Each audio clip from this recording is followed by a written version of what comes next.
নমস্কাৰ north east নাওৰ প্ৰতিগৰাকী দৰ্শকক মই কল্পজ্যোতি শইকীয়াই আদৰণি জনাইছোঁ আৰু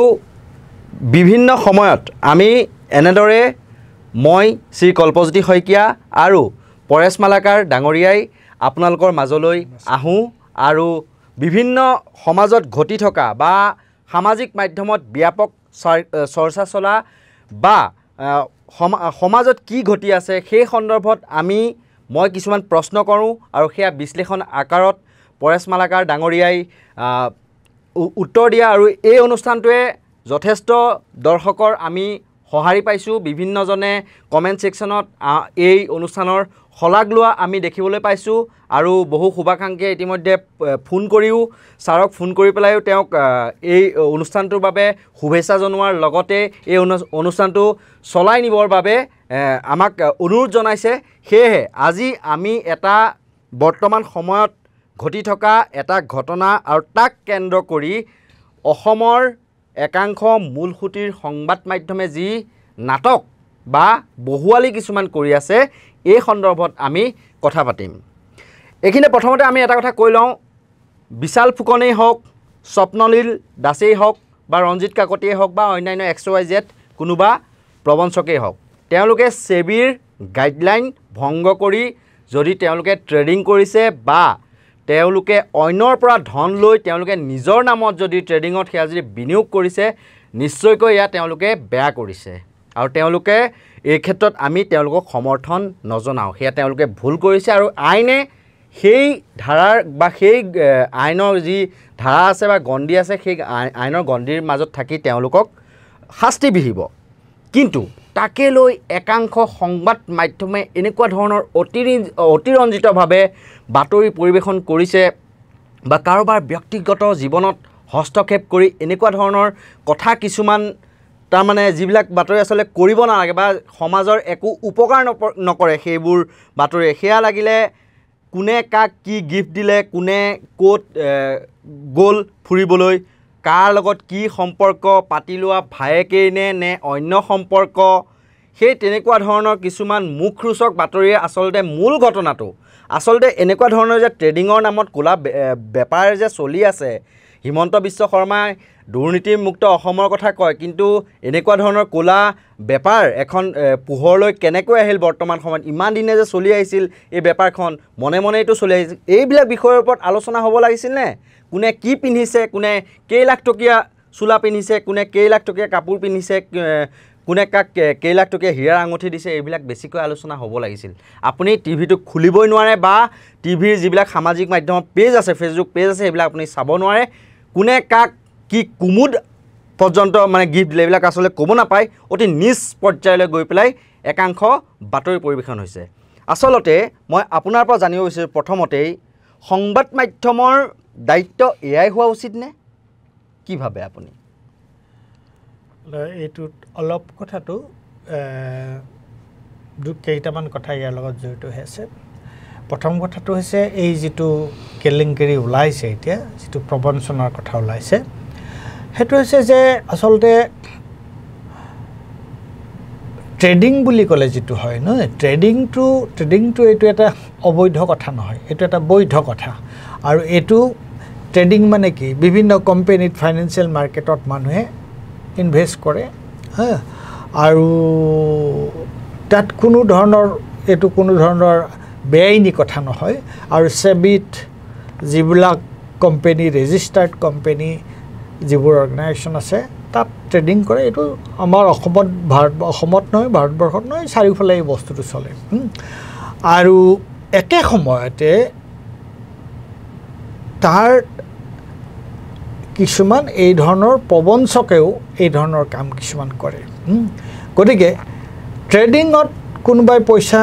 বিনিয়োগ কৰিছে, তাত কাৰো একো ক'ব লগা নহয়। কেতিয়াবা কোম্পানীটো যদি ভাল হয়, কোম্পানীটোৰ যদি ফাইনেন্সিয়েল হেল্থটো ঠিকে থাকে, বিত্তীয়ভাৱে তেওঁলোক যথেষ্ট সুদৃঢ় কোম্পানী হয়, তেতিয়া তাত ইনভেষ্ট কৰিলে মানুহে, বিনিয়োগকাৰীয়ে ভাল পইচা পায়। আৰু যদি কিবা কাৰণত কোম্পানীটোৰ তললৈ গুচি যায়, বিভিন্ন ধৰণৰ তাত বহু ধৰণৰ কথা আছে এইবিলাকৰ লগত। গতিকে ট্ৰেডিংটো বৈধ কিন্তু এতিয়া অসমত যিটো দেখিছোঁ মই এই কথাটোত বৰ বেছি মূৰ্খ হোৱা নাই এই যিবোৰ খুচুৰা কথা চলি আছে সেইটো আচলতে ট্ৰেডিঙৰ কথা নহয় এইটো এটা কেলেংকাৰী এইটো এটা প্ৰবঞ্চনাৰ কথা এইটো এটা ফ্ৰড এতিয়া প্ৰশ্নটো হৈছে তুমি যিটো কথা কৈছা যে এইটোক লৈ পেলাই যে আমাৰ সংবাদ পত্ৰ বা প্ৰচাৰ মাধ্যম এই ধৰণৰ ব্যস্ত হৈ পৰিছে দুটা কথা এটা হৈছে কি এজন ক্ৰিমিনেল এজন অভিযুক্ত নে বা অপৰাধী এজন অপৰাধী এজনে অপৰাধিতা কৰিছে কিন্তু আইনৰ চকুত অপৰাধী এজনৰো এটা ব্যক্তিগত জীৱন এটা আছে কোনোবাই যদি এটা অপৰাধ কৰে তেওঁৰ এটা ব্যক্তিগত জীৱন আছে এজন মানুহে কিবা এটা অপৰাধ কৰিলে বুলিয়ে এটা প্ৰবঞ্চনা কৰিলে বুলিয়ে তাৰ কিছুমান কথা মুকলিকৈ আলোচনাৰ বিষয় হৈ পৰিব নালাগে কিয়নো সেইবোৰ ভালেই হওক মানুহজন বেয়া হওক তেওঁৰ যিটো প্ৰাইভেট লাইফ তেওঁৰ যিটো ব্যক্তিগত জীৱন সেই জীৱনৰ ভিতৰত আমি সোমাই পৰাটো উচিত কথা নহয় আৰু সেইটোক লৈ পেলাই এনেকুৱা ধৰণৰ বহুল চৰ্চা কৰাৰ কোনো অৰ্থ নহয় আচলতে এনেকুৱা ধৰণৰ ধৰি লওক সমাজত বিভিন্ন সমস্যা ঘটি থাকে অসমৰ বিভিন্ন জ্বলন্ত সমস্যা আছে কেইদিনমান আগতে গুৱাহাটীৰ কি অৱস্থা হ'ল সেয়া নিশ্চয়কৈ দেখিছে আমি বহুবাৰ এই কথা কৈছোঁ বা অন্যান্য বিভিন্ন সমস্যা আছে অসমৰ বানপানী সমস্যাই হওক নিবনুৱাৰ ভয়াৱহ সমস্যাই হওক বা স্মাৰ্ট মিটাৰৰ সমস্যাই হওক এইবিলাক প্ৰসংগৰ ওপৰত অসমৰ একাংশ মূলসুঁতিৰ সংবাদ মাধ্যমে গুৰুত্ব আৰোপ নকৰি এই চুমি আৰু বিশালৰ যিটো কাণ্ড ঘটিল তাত মুখৰোচক বাতৰিহে কিহৰ কাৰণে গুৰুত্ব দিছে বা কিয় এইবিলাক মুখৰোচক বাতৰিয়ে কিয় বেছিকৈ আগস্থান পাইছে অসমৰ সংবাদ মাধ্যমত বা কিয় এই অধপতন বুলি আপুনি ভাবে কাৰণ এক দীঘলীয়া ধুনীয়া ইতিহাস আছে অৰুণোদয় যুগৰ পৰাই আৰম্ভ কৰি পেলাই কি ক'ব আপুনি এইটো তাত মই এটা কথা ক'ব লাগিব এইটো এটা বৃহত্তৰ প্ৰসংগত এই কথাটো চাব লাগিব কিয়নো এতিয়া মই এটা কথা কওঁ যে আজি এবছৰ বা দুবছৰ আগতে যিবিলাক মাধ্যম আছে প্ৰচাৰ মাধ্যম আছে পৰ্টেল আছে বা অন্যান্য যিবোৰ সংবাদ সংস্থা আছে সেইবিলাকৰ যিটো প্ৰচাৰ সেইবিলাকৰ ভিউৱাৰশ্বিপটো ফেচবুকত যথেষ্ট আছিলনে আছিল নিশ্চয় বহুত আছিলে আমাৰ এই ৱেব পৰ্টেল হয় ৱেব পৰ্টেলবিলাকত আছিলে এতিয়া ফেচবুকত সেই ভিউৱাৰশ্বিপটো কি কাৰণে কমি গ'ল আৰু তাৰ কাৰণটো কি হৈছে মাজতে দিল্লীত গুগলে এই ধৰণৰ এখন তেওঁলোকে সৰ্বভাৰতীয় এখন তেওঁলোকে আলোচনা চক্ৰ পাতিছিলে আৰু আমাৰ ইয়াৰ পৰাও মহেশ ডেকা গৈছিল তাত এই কথাবিলাক আলোচনা হৈছিলে এতিয়া এটা কথা লক্ষ্য কৰিবা যে ফেচবুকটো চালে তাত ৰীল আহে নাই ৰীল বহুত এটাৰ পিছত শ্বৰ্ট ভিডিঅ' ৰীল আহি থাকে আৰু সেই ৰীলবিলাকৰ তুমি যদি ভালকৈ চোৱা সেই ৰীলবিলাকৰ বেছিভাগৰে বিষয়বস্তু হৈছে ৰুচি নহয় কুৰুচি কিছুমান অধৈৰ্য কিছুমান মানুহৰ যিবিলাক অতি নিগেটিভ নিম্ন খাপৰ যিবোৰ কথা সেইবিলাকক লৈ কৰা যিবোৰ শ্বৰ্ট ভিডিঅ' যাক ৰীল বুলি কয় সেইবিলাকৰ খুব বেছি প্ৰচলন তাৰ কাৰণটো কি তাৰ কাৰণটো হৈছে এই যে চুমি আৰু এই যিটো ঘটনা বিশাল এই চুমি আৰু বিশালৰ কথাটোৱে যে এতিয়া চাৰিওফালে ফেচবুকো খুলিব নোৱাৰি সকলোতে যে এইটো চৰ্চা হৈ আছে বিভিন্নজনে কমেণ্ট দিছে তাৰ কাৰণটো হৈছে কি যে মানুহে তাৰমানে এই ধৰণৰ যিবোৰ খুচুৰা ব্যক্তিগত কথা সেইবিলাকত মানুহৰ ইণ্টাৰেষ্টটো বেছি মানুহে যে কয় যে পহাৰী মেল গচিপ এইবিলাকত মানে মুখৰোচক কথা এই মানুহৰ ভিতৰত এক ধৰণৰ এইটো এটা মনোবৈজ্ঞানিক কথা সেই বস্তুবিলাকৰ প্ৰতি মানুহৰ ৰাপটো বেছি আৰু সেইকাৰণে এই মিডিয়া যিবোৰ প্লেটফৰ্ম আছে তেওঁলোকক কি লাগে তেওঁলোকক লাগে ভিউৱাৰশ্বিপ হয়নে তেওঁলোকক ভিউৱাৰশ্বিপ লাগে ভিউৱাৰশ্বিপ হ'লে তেওঁলোকে তাৰ পৰা এই যে টিআৰপিৰ কথা যেনেকুৱাকৈ টেলিভিশ্যনত টিআৰপিৰ কাৰণে মানুহে যিকোনো কাম কৰিব পাৰে গতিকে এই যিবোৰ ঘটনা এই যে মুখৰচক যিবোৰ কথা যিবোৰ মানুহৰ ব্যক্তিগত জীৱনৰ কথা যিবোৰ কথা ব্যক্তিগত পৰিসৰতে সেইবোৰ সীমাবদ্ধ হৈ থাকিব লাগে যিবোৰ কথা ৰাজহুৱা আলোচনাৰ বিষয় হৈ পৰিব নালাগে যদিহে তাৰ কোনো সামাজিক ক্ষতি নাই সামাজিক তাৰ যদি এটা দিশ নাথাকে সামাজিক যদি তাৰ কোনো তাৎপৰ্য নাথাকে সেইবোৰ কথা তেনেকৈ আলোচনা হ'ব নালাগে কিন্তু এতিয়া আমি এনেকুৱা এটা সময়ত বাস কৰিছোঁ য'ত কুৰুচে ৰুচি হৈ পৰিছে য'ত যিবিলাক নহ'বলগীয়া কথা যিবিলাক মানুহৰ সম্পূৰ্ণ একান্ত ব্যক্তিগত কথা সেইবিলাকক লৈয়ে মানুহ এজনৰ বহুতকেইটা দিশ থাকে প্ৰত্যেকজন মানুহৰে এটা প্ৰাইভেট লাইফ থাকে এটা ব্যক্তিগত জীৱন থাকে গতিকে ব্যক্তিগত জীৱনৰ কথাবোৰ এনেকুৱাকৈ সামূহিকভাৱে চৰ্চা আলোচনা কৰাটো যুক্তিসংগত কথা নহয় আৰু এইটো এটা সুৰুচিৰ পৰিচয় নহয় আপুনি উল্লেখ কৰা এটা কথাৰ ওপৰতে আমি উল্লেখ কৰিছোঁ যে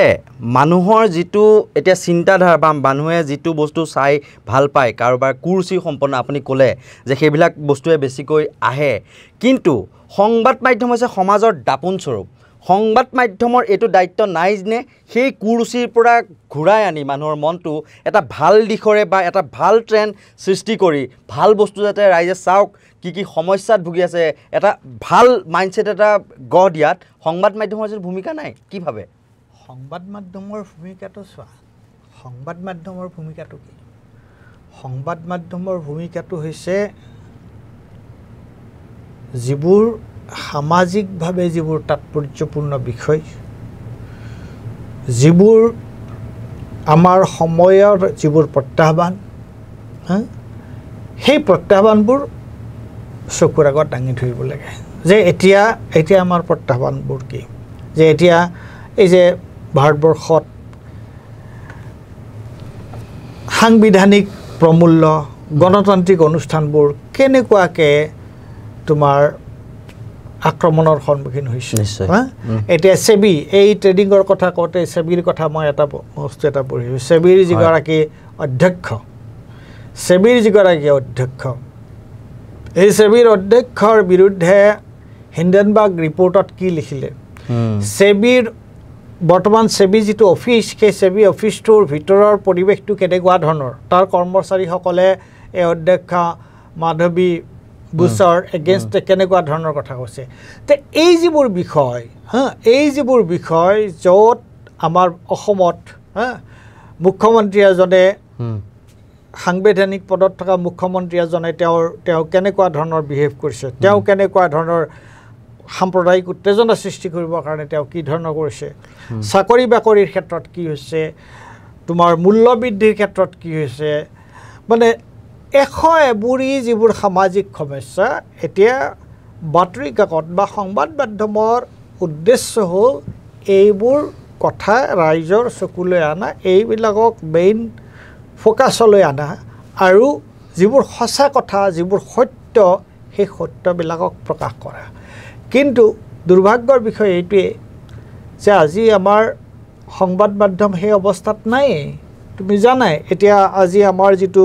মূলখুঁটিৰ সংবাদ মাধ্যমক কি বুলি কোৱা হয় তেওঁলোকক গুডি মিডিয়া বুলি কোৱা হয় তেওঁলোকক গুডি মিডিয়া মানে তেওঁলোকে চৰকাৰৰ অধীন চৰকাৰৰ কোলাত বহি থকা এটা মিডিয়া চৰকাৰে যি বিচাৰে সেইটো কৰে এটা মিডিয়া পুতলা চৰকাৰৰ পুতলা চাবিটো চৰকাৰৰ হাতত থাকে নেকি গতিকে এটা হৈছে সেইটো যে আজি সংবাদ মাধ্যম বা প্ৰচাৰ মাধ্যম স্বাধীন নহয় আৰু প্ৰচাৰ মাধ্যম স্বাধীন নহয় কাৰণে প্ৰচাৰ মাধ্যমে তেওঁলোকে যে য'ত থাকিব লাগে যিটো মেইন ট্ৰেক সেইটোত থকাৰ সলনি সামাজিক মই যিটো কথা কৈছোঁ আগতে যে সামাজিকভাৱে তাৎপৰ্যপূৰ্ণ যিবোৰ বিষয় সেই বিষয়বোৰ আনিব লাগে হয় এই যিটো প্ৰবঞ্চনাৰ কথা এইটো এটা তাৰ সামাজিকভাৱে তাৎপৰ্যপূৰ্ণ বিষয় সেইটো কথা হয় যে এই ধৰণৰ প্ৰবঞ্চনাৰ ঘটনা অৰ্থনৈতিক প্ৰবঞ্চনাৰ ঘটনা ঘটিব নালাগে আৰু এই ধৰণৰ ঘটনা কেনেকৈ ঘটি আছে আৰু তাৰ লগত যিবোৰ ব্যক্তি জড়িত হৈ আছে কোনবোৰ মানুহে ইয়াত পইচা বিনিয়োগ কৰিছে ধনী মানুহ ধনী মানুহে ৰাজনৈতিক নেতা চিকিৎসক অভিনেতা ডাঙৰ কলাধন তেওঁলোকে তাত বিনিয়োগ কৰিছে গতিকে চৰকাৰৰ কৰ্তব্যটো হৈছে যে এই যিটো প্ৰবঞ্চনা এই যিটো সেইটোক ফাদিল কৰা আৰু তাৰ লগত কোন ব্যক্তি জড়িত হৈ আছে তেওঁলোকক কৰায়ত্ব কৰা সেইটোহে হ'ব লাগে তাৰ বিনিময়ত তেওঁলোকে এই যিবোৰ খুচুৰা কথা যিবোৰ কথা মই আচলতে উল্লেখ কৰিব নিবিচাৰোঁ সেইবোৰ খুচুৰা কথা সেইবোৰ লৈ পেলাই মানুহৰ মাজত দৰ্শকৰ মাজত ভিউৱাৰ্ছৰ মাজত এটা উত্তেজনা সৃষ্টি কৰা এটা এক ধৰণৰ মানে কি বুলি ক'ম এটা এক ধৰণৰ খন্তেকীয়া তেওঁলোকক আমেজ এটা দিয়া এই যিটো প্ৰক্ৰিয়া চলি আছে সেইটো কোনো ধৰণৰ চিৰিয়াছ মিডিয়া হাউচৰ বা সংবাদ মাধ্যমৰ সেইটো কৰ্তব্য হোৱাটো উচিত নহয় আৰু এটা কথা মই এইখিনিতে সুধোঁ যে এতিয়া যেনেকৈ চুমি বিশালৰ ওপৰত আজি সংবাদ মাধ্যম জপিয়াই পৰিছে বিভিন্ন মুহূৰ্তৰ ডাঙৰ বাতৰি দাঁড়ে দিয়াৰ তেওঁলোকে প্ৰয়াস কৰিছে আনকি লোকেশ্যন ট্ৰেক কৰি ক'ত আছে চুমি আৰু তাৰ্কিকৰ ক'ত লোকেশ্যন পাইছে সেয়াও পুলিচতকৈ আগত গম পায় সংবাদ মাধ্যমে আৰু গৈ থৈ পুলিচ সেইখিনি জেগা নাপায়গৈ সেইখিনি ঠাইৰ পৰা আকৌ স্থান সলাই দিবলৈ বাধ্য যেন এক সজাগহে কৰি দিয়ে এনেকুৱা ধৰণৰ কথাবিলাকত যে ইমান জপিয়াই পৰিছে সেই একেখিনি সংবাদ মাধ্যমেই মাজতে কিন্তু এটা ব্যক্তিগত স্বতন্ত্ৰ প্ৰতিষ্ঠানে যেতিয়া মুখ্যমন্ত্ৰীৰ পত্নীৰ ভূমি কেলেংকাৰী চিলিং চাৰপ্লাছ মাটি আৰু প্লাছ তাৰমানে এগৰাকী নিজে উদ্যোগিক হৈ কৃষকৰ নামত অহা যি ধন সেয়া কেন্দ্ৰীয় চৰকাৰৰ পৰা অহা ধন সেয়া কিন্তু ৰাজ সাহায্য যি ছাবচিডি সেয়া কিন্তু তেওঁ নিজে লাভ কৰিলে কিমান এক ডাঙৰ কেলেংকাৰী সেয়া পোহৰলৈ আহিল এটা ব্যক্তিগত স্বতন্ত্ৰ প্ৰতিষ্ঠানে সেয়া তেওঁলোকৰ সৰজমিন তদন্তত সেয়া পোহৰলৈ আনিলে দ্য ৱায়াৰ আৰু দ্য ক্ৰছ কাৰেণ্ট আৰু তাৰ আধাৰ লৈ পেলাই আমিও সেই বাতৰিটো সম্পূৰ্ণ নিৰপেক্ষতাৰে আমি কৰিলোঁ কিন্তু সেই সময়ত এই ব্যস্ততা কিন্তু দেখা পোৱা নগ'ল এইসকল যিবিলাক বৰ্তমান চুমি আৰু বিশালৰ পিছত পৰি থকা সংবাদ মাধ্যমৰ কিহৰ কাৰণে এইটোতো যিটো বোধ হয় এইটো মোৰ যদি মনত পৰে এই যে এটা বাতৰি মুখ্যমন্ত্ৰীৰ বোধ হয় মাটি কেলেংকাৰী নে কেনেকুৱা ধৰণৰ কথা এটা যে কোনো প্ৰচাৰ মাধ্যমে সেইটো কথা কৈ আছোঁ চিলিং চাৰপ্লাছ যোনটো মাটি সেইটোক লৈতো চব নীৰৱে থাকিলে সকলো নীৰৱে থাকিলে আৰু সেইটোত কেনেকুৱা গুৰুত্বপূৰ্ণ কথা আছিল কিমান গুৰুত্বপূৰ্ণ কথা আছিল সেইটোতো চব প্ৰচাৰ মাধ্যম নীৰৱে থাকিলে তো প্ৰচাৰ মাধ্যম যদি প্ৰেছ মিট দিছিল অখিল গগৈয়ে ৰাইজৰ দলে বা বিভিন্ন অসম জাতীয় পৰিষদে একটা বাতৰি কিন্তু পিছদিনাখন হয় উকা যে সেইটো আমি আৰু ক্ৰছ কাৰেণ্ট আৰু আমি আৰু বোধহয় কোনোবা দুই এটা স্বতন্ত্ৰ সংবাদ প্ৰতিষ্ঠান হয় সংবাদ প্ৰতিষ্ঠানৰ বাহিৰে মুখ্যধাৰা কোনো সংবাদ প্ৰতিষ্ঠানত সেই খবৰবোৰ নোলাল তাৰ কাৰণটো কি এতিয়া সেইকাৰণে মই কৈছোঁ যে চৰকাৰৰ দ্বাৰা নিয়ন্ত্ৰিত যেতিয়া এটা প্ৰচাৰ মাধ্যম হয় সেইটোত নহয় আৰু তেওঁলোকৰ দুটা কথা আছে এটা হৈছে চৰকাৰৰ নিয়ন্ত্ৰণ এক আৰু 2 নম্বৰ হৈছে তেওঁলোকৰ যিটো লক্ষ্য তেওঁলোকৰ ফ'কাছটো কি তেওঁলোকৰ ফ'কাছটো সামাজিকভাৱে গুৰুত্বপূৰ্ণ বিষয় নে এনেধৰণৰ সস্তীয়া মনোৰঞ্জনৰ কাৰণে মানুহৰ মনোৰঞ্জনৰ কাৰণে মানুহক মুখৰোচক সংবাদ দিয়াৰ কাৰণে তেওঁলোকে কোনটো সেই বস্তুটো চালেই গম পোৱা যাব গতিকে তেওঁলোক প্ৰথম কথা হৈছে দে আৰ নট আফটাৰ ট্ৰুথ তেওঁলোকে প্ৰকৃত সাংবাদিকতা তেওঁলোকে কৰিব বিচৰা নাই তেওঁলোকে যিটো সামাজিক সংবাদ পত্ৰৰ যিটো সামাজিক দায়বদ্ধতা সেই কথাটো তেওঁলোকে আওকাণ কৰিছে আৰু মানুহে যিবোৰ বস্তু ভাল পায় যি খুচুৰা বস্তু মানুহে ভাল পায় সেইবিলাকৰ বেহা মেলি দিছে যাতে তেওঁলোকৰ ভিউৱাৰশ্বিপটো বেছি হয় সেইটোৱে আৰু আমি বেছি দীঘল নকৰোঁ আমি শেষৰ পৰ্যায়লৈ আহিছোঁ আৰু এটা কথা মই আপোনাক সুধিম এই আচলতে যিটো এই কেৰুণটো ক'ত আচলতে কিহৰ কাৰণে দেখি বোলে আদাক দেখি উঠিল গা কেতুৱে বোলে মুকু খা প্ৰতিযোগিতাত নামি পৰিছে আৰু ৰাইজৰ মনটো সেই তেনেকুৱা মানে সংবাদ মাধ্যমৰ এই যিটো স্খলন হৈছে তাৰমানে সেইটো আপোনাৰ কাৰণটো ক'ত আছে মূল কাৰণটো আপুনি কি বুলি ভাবে না সংবাদ মাধ্যম আগতেতো সেইটো আপুনি বহুত দিনৰ পৰা দেখি আহিছে দুটা কথা হঠাৎ কেতিয়া এই চেঞ্জটো আহিল না প্ৰথম কথাটো হৈছে এটা হৈছে যে সংবাদ মাধ্যমৰ এই কাৰণটো কি এটা হ'ল দুটা কাৰণ তাত এটা হৈছে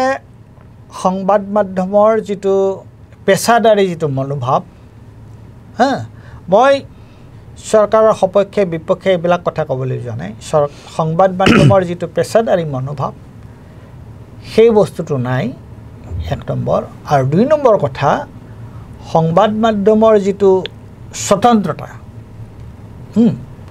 যে সেই স্বতন্ত্ৰতাটো নাই হা এটা পেছাদাৰী মনোভাৱ নাই আৰু এটা হৈছে যে সংবাদ মাধ্যমৰ যিটো স্বাধীনতা সেই স্বাধীনতাটো নাই আৰু স্বাধীনতাটো নাই কাৰণে তেওঁলোকে চৰকাৰৰ ওপৰত নিৰ্ভৰশীল আৰু পেছাদাৰী মনোভাৱ নাই কাৰণে তেওঁলোকে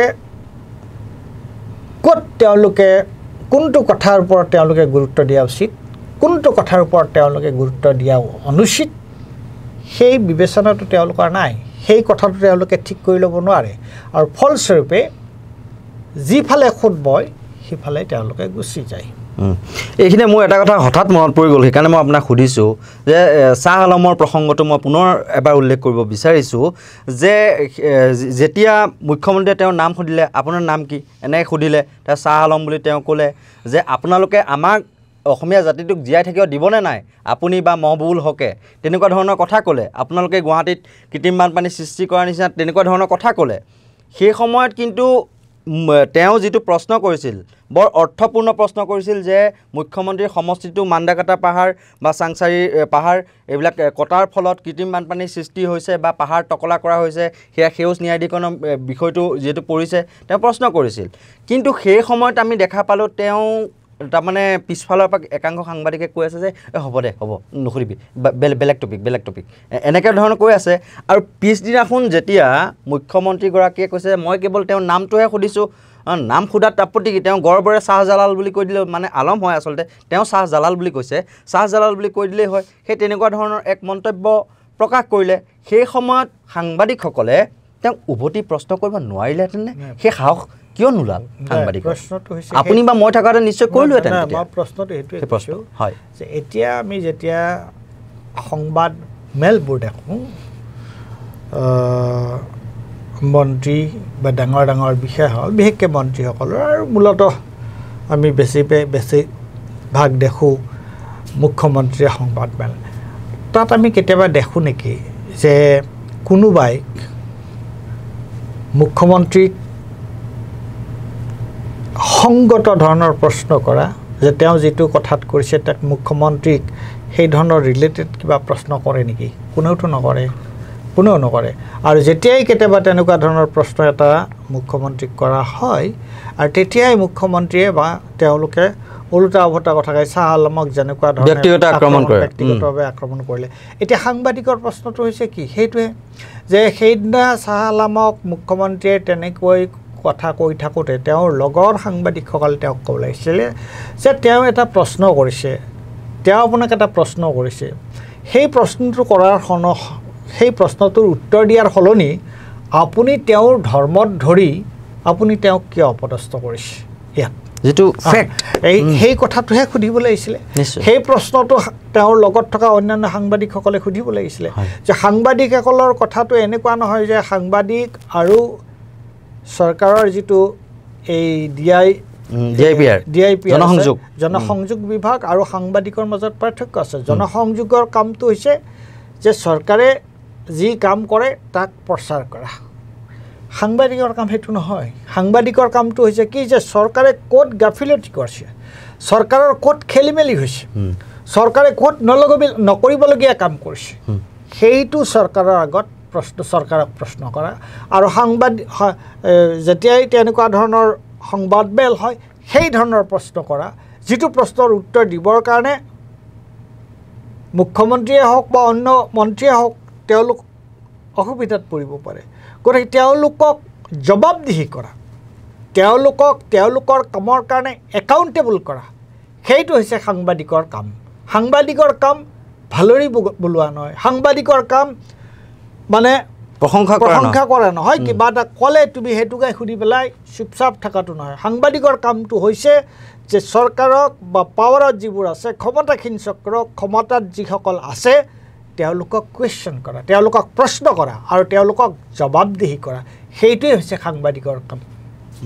একেবাৰে শেষত আহিছোঁ যিহেতু আপুনি বহুত দিন ধৰি পেলাই আপুনি সংবাদ মাধ্যমৰ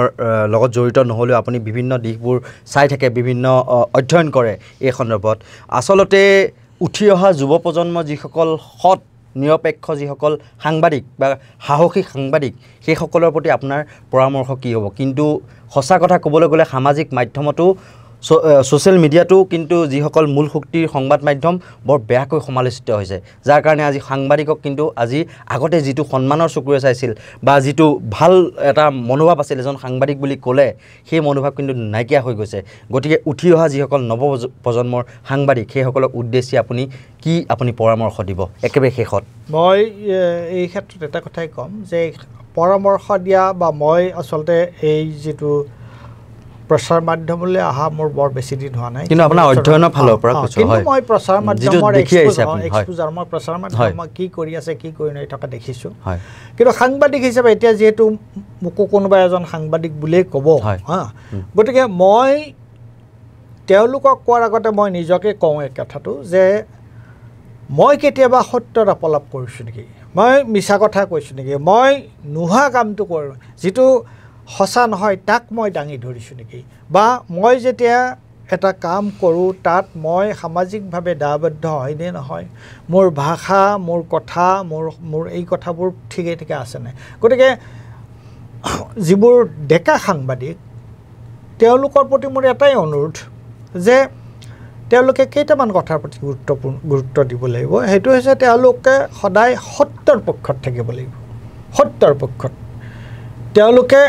তেওঁলোক নিৰপেক্ষ হ'ব নালাগে তেওঁলোকে সত্যৰ পক্ষত থাকিব লাগিব আৰু তেওঁলোকে জনসাধাৰণৰ পক্ষত থাকিব লাগিব আৰু তেওঁলোকে যিটো মাধ্যম তেওঁলোকে যদি কোনোবাই ইংৰাজীত লিখে কোনোবাই যদি অসমীয়াত লিখে তেতিয়াহ'লে তেওঁলোকৰ ভাষাটোৰ ওপৰত তেওঁলোকৰ এটা দখল থাকিব লাগিব বা আমি এতিয়া যিবোৰ অডিঅ' ভিডিঅ' যিবোৰ হৈছে মানে যিবোৰ মাধ্যম যিবোৰ টেকনিক আহিছে সেই টেকনিকবিলাকৰ ওপৰতো তেওঁলোকৰ দখল থাকিব লাগিব কিন্তু সেইটো এটা পিছৰ কথা সেইটো লাগিব নালাগিব বুলি মই নকওঁ কিন্তু মূল এক নম্বৰ কথাটো হৈছে সত্যৰ ওপৰত তেওঁলোকৰ যিটো ভৰসা সত্য আৰু তথ্য আৰু তাৰ সামাজিক তাৎপৰ্য এই কথাকেইটাৰ ওপৰত আমাৰ উঠি অহা যিসকল সাংবাদিক মই ভাবোঁ তেখেতসকলে সেইকেইটা কথাৰ ওপৰত গুৰুত্ব দিয়া উচিত আৰু আমি সকলোৱে সেইকেইটা কথাৰ ওপৰত গুৰুত্ব দিয়া উচিত আৰু কোনো ক্ষমতাশালী চক্ৰৰ ওচৰত ক্ষয় মনাটো উচিত নহয় সেইটোৱে মোৰ ক'ব লগা নিশ্চয়কৈ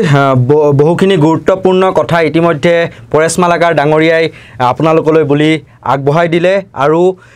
এটা কথা এইখিনিতে ক'ব লাগিব সংবাদ মাধ্যমৰ যি দায়িত্ব আৰু কৰ্তব্য কাৰণ যিটো শক্তি সংবাদ মাধ্যমৰ আছে সেই শক্তি কিন্তু এজন সাধাৰণ মানুহৰ নাথাকিব পাৰে এখন দাপোন হিচাপে সমাজৰ এখন দাপোন হিচাপে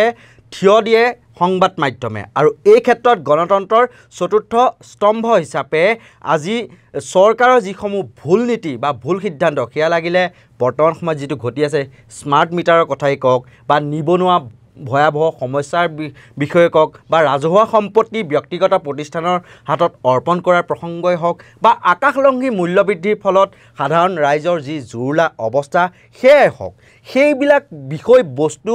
ৰাইজৰ প্ৰতিক্ৰিয়াৰ জৰিয়তে সেয়া চৰকাৰৰ দৃষ্টিগোচৰ কৰা আৰু চৰকাৰক এক প্ৰকাৰ বাধ্য কৰোৱাই কিন্তু সংবাদ মাধ্যমৰ প্ৰকৃত কাম কিন্তু তাকে নকৰি যদি বৰ্তমান সময়ত আমি যিটো দেখি আছোঁ কেৱল চুমি বিশাল বা স্বপ্ননীল বা এওঁলোকৰ লগত লাগি আছে বা এওঁলোকৰ ব্যক্তিগত জীৱনত তেওঁলোকে কিমান দামী গাড়ী ল'লে কিমান দামী হীৰাৰ আঙুঠি পিন্ধিলে কিমান দামী কাপোৰ পিন্ধিলে এনেকুৱা ধৰণৰ যদি কথাবিলাকৰ ওপৰত যদি বেছিকৈ গুৰুত্ব দিয়ে বা কোনে কাৰ লগত কি সম্পৰ্ক তেনেকুৱা ধৰণৰ যদি কথাবিলাকত গুৰুত্ব দিয়ে তেতিয়াহ'লে এনেকুৱা ধৰণৰ কেলেংকাৰীবোৰ কিহৰ কাৰণে বাহিৰ পাইছে বা কেনেকৈ শিপাইছে বা এইবোৰক পুলিয়ে পোখাই যিবোৰ প্ৰবঞ্চনা চলি আছে বা লাখ লাখ কোটি কোটি মানুহৰ হাজাৰ হাজাৰ কোটি টকা ইতিমধ্যে যিসকল প্ৰবঞ্চক সেইসকলে কিন্তু চক্ৰান্ত কৰি পেলাই কিন্তু কাঢ়ি লৈ গৈ আছে গতিকে এই ক্ষেত্ৰত কিহৰ বাবে এই পৰিস্থিতিৰ সৃষ্টি হৈছে বা ইয়াক কেনেকৈ পুলিয়ে পোখাই উঘালি নিব সেইটোৰ ওপৰতে কিন্তু বেছিকৈ গুৰুত্ব দিয়াটো প্ৰয়োজনীয় আৰু তাৰ সমান্তৰালকৈ ৰাইজৰ কণ্ঠ হৈ পেলাই যাতে সংবাদ মাধ্যম সদায় পৰিচালিত হয় সেই কথাকেই আজি আমি এই আলোচনাৰ মাধ্যমেৰে আমি আপোনালোকলৈ বুলি আগবঢ়ালোঁ এনেকুৱা ধৰণৰ নিৰ্ভীক নিৰপেক্ষ বিশ্লেষণৰ বাবে আপোনালোকে চাই থাকিব নৰ্থ ইষ্ট নাও আৰু ইয়াৰ লগে লগে মই কল্পজ্যোতি শইকীয়া আৰু পৰেশ মালাকাৰে আপোনালোকৰ মাজৰ পৰা বিদায় লৈছোঁ ধন্যবাদ